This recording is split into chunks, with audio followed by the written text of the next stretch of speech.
Hey, everybody. I've been watching some of the messaging in the chat, and I just wanted to offer some thoughts and comments. I know we were going to, um, share quite a bit on our all hands. Sometimes I think maybe my input could be helpful before that meeting comes about. So, just want to touch on a few things. The first thing I want to share is I've not done a great job explaining our why. And because I've not done a great job on that, um, I think that it's easy to conclude some of the choices that we're making are brash and maybe we're not concerned about being client centered. Maybe our missions change. Maybe something's different. And I'm not hoping to dissuade you out of that opinion. It's a very fair thought process. I'm just hoping to share our why, and I think it will provide better context.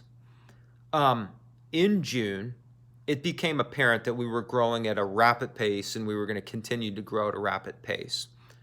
I sought the guidance of um, an outside organization to help us think about the top compliance issues, the top regulation issues that we could face as we continue to grow.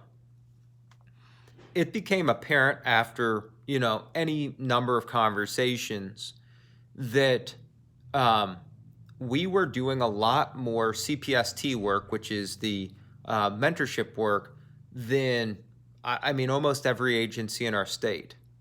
That's wonderful. I really want to congratulate everybody that's working on this with us. That's a big accomplishment. We did it in such a rapid way. It's been profound. No one's happier about the community that we're serving being served than me. Or I hope that all of us are kind of mutually very pleased about that. However, it also became clear to me that we needed to do a great job substantiating what we're doing. Um, a lot of organizations that provide this work, maybe a regulator that's in charge of overseeing Medicaid funding, the usage of Medicaid funding, could come to a building or a hospital or, an actual physical location and see work going on and meet the people doing the work. And it could be very easily um, observed.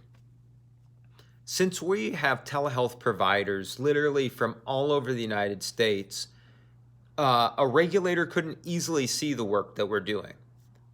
Could they appreciate its impact? Absolutely. But I think it puts an extra onus on us, extra responsibility to validate.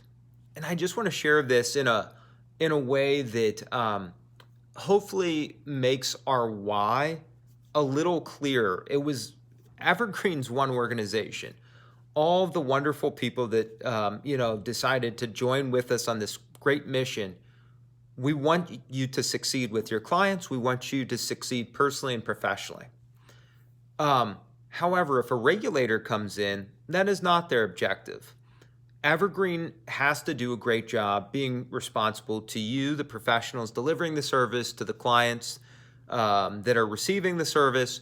But we also have to be very mindful that it is a highly regulated. It's a highly regulated line of work.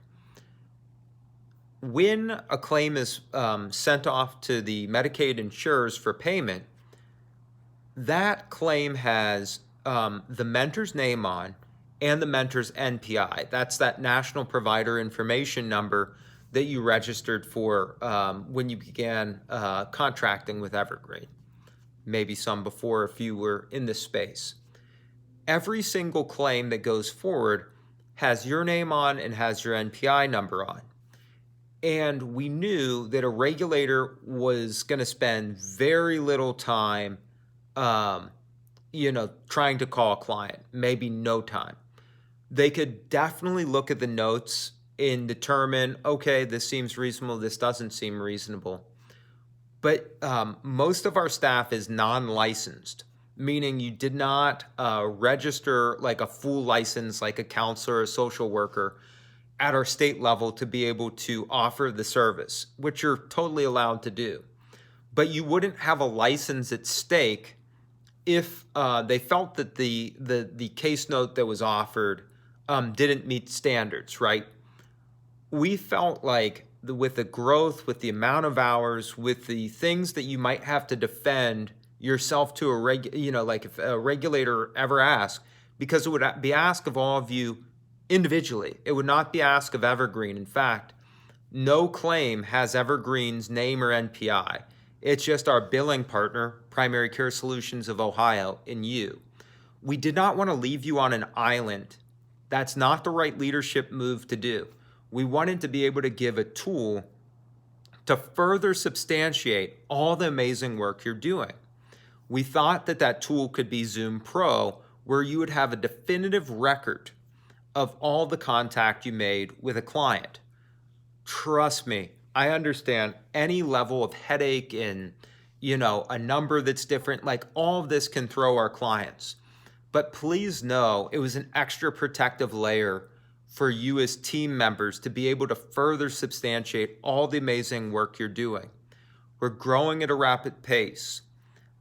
Every Medicaid regulator is tasked with making sure Medicaid dollars are getting spent appropriately. I think that this is a wonderful allocation of that money. However, regulators can't just take our words for it. They need to see substantiated proof. That was one thing that was shared with us, and I wanted to make sure everyone was best prepared in case questions come. And it wasn't really a matter of, if they'll come. It's really when. Are you best protected to be able to substantiate all the amazing work you're doing so we all can practice this, line of work long into the future? Additionally, we were explained to by our compliance and regulations team that texting and electronic communication should not be part of the items that we were setting forth. No one was more upset and frustrated about this. I definitely felt it hindered the ability to meet the clients we're serving where they're at, to make things easy. And I realized that that is a big change, and I was very disappointed.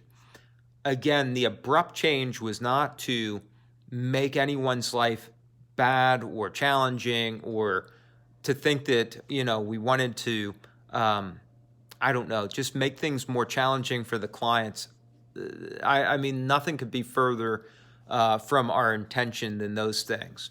I simply didn't want to lose all the good, I didn't want to lose the momentum of all the other great things we could do for clients by being out of compliance in that specific way.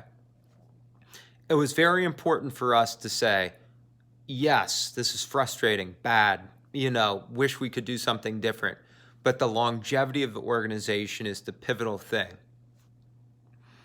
I think we have made our voice heard loud and clear to regulators that this is not how we think clients are best served.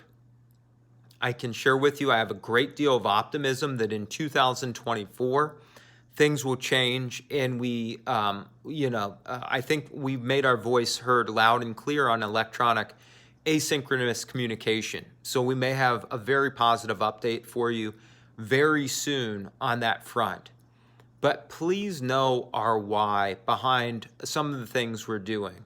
I just wanted to share those thoughts with you. I know that that doesn't answer all the really great questions people were posing, but hopefully that shows you our why and just our intention to make this an organization that operates for the long term, despite making really hard choices, and why we felt those hard choices needed to be made, and also why we could definitely share it, but that wouldn't change the harsh truth that if you were questioned by a regulator, there would be almost nothing you could do for them basically blocking your NPI and making it impossible for you to do this work into the future. We wanted to make sure that when we were given that guidance, we were protecting everyone, including our clients, from not being able to have this service anymore. I know that that's really not great news, but it is our reason why. I'll talk with everybody soon.